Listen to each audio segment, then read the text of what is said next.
All right, we're going to go ahead and get started. We'll start with Mike Singer. Hey, Michael. Was it ultimately just the defense that kind of put you guys in a hole and never let you recover? No, it definitely wasn't just the defense. I thought our offense and turnovers once again. We've been talking about that a lot lately.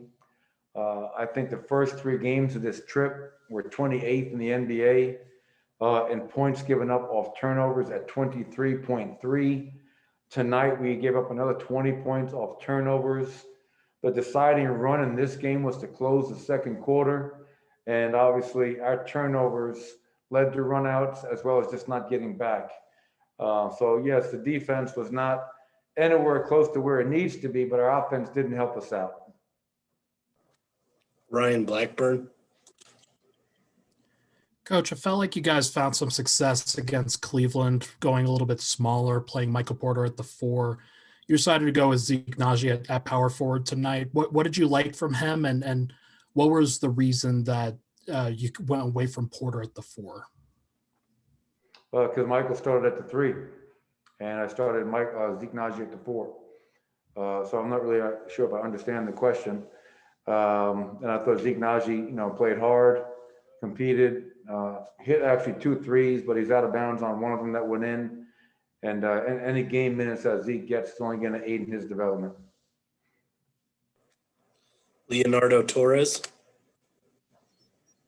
Coach, it's Leonardo Torres from Peru. Coach, are you worried about your team's defensive level? Am I worried? I wouldn't say worried. I realize that we have to get better.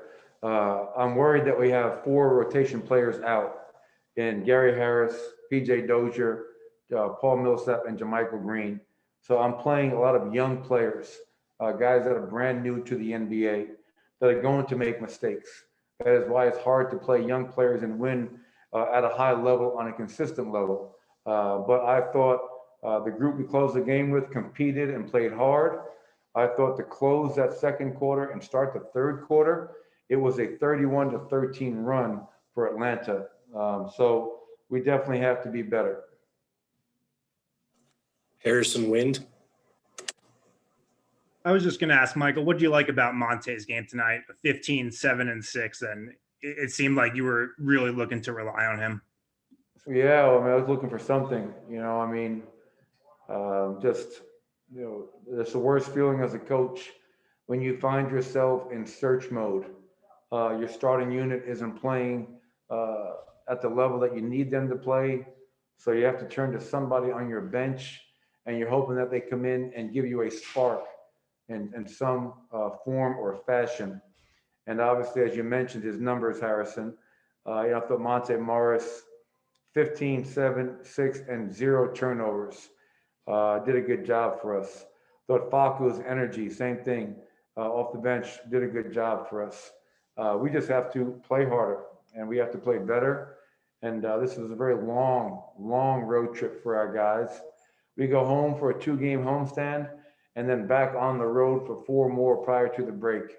So hopefully we can try to get some healthy bodies back and understand that beating ourselves with turnovers is not conducive to winning games at this level. Michael Spencer. Hey, Michael, going back to Michael Porter Jr. real quick, he played 8.5 minutes in the first quarter and then I think finished with 19. Why wasn't he on the floor more? Was there something that you saw that you didn't like? I just was going, we were getting our ass kicked. I took a lot of guys out. I took all the starters except Nikola out in that third quarter because we were getting blown out. Just looking for a group that was going to play hard. So it wasn't just an individual. It was a collective group decision. And the guys that went out there got us back in the game. All right, we have time for one more. We're going to end with Vinny Benedetto. Yeah, Michael, it seemed like Trae Young was kind of getting what he wanted when he wasn't scoring. He was getting into the paint and flipping up lobs. What could you guys have done better there? When a guy scores 35 and gets 15 assists and gets to the foul line 13 times, we could have done a lot of things better. We talked about it going in. He's second in the NBA rather, in free throw attempts per game. Have to be really disciplined in not fouling him. Obviously, we did a poor job there. We talked about how he's third in the NBA in long range bombs. We were too far down the floor, giving up threes. And then when you try to be up and aggressive and pick and rolls, because you know he can hit the pull-up three, he pressed our feet, got around us, and we had no help. I thought in the first half, we had some really bad game plan, discipline breakdowns, as well as personnel breakdowns. And, that can't happen. He's a very good player. He's an elite scorer. And we definitely did not do a good job of guarding him or their team tonight. Thank you, Coach.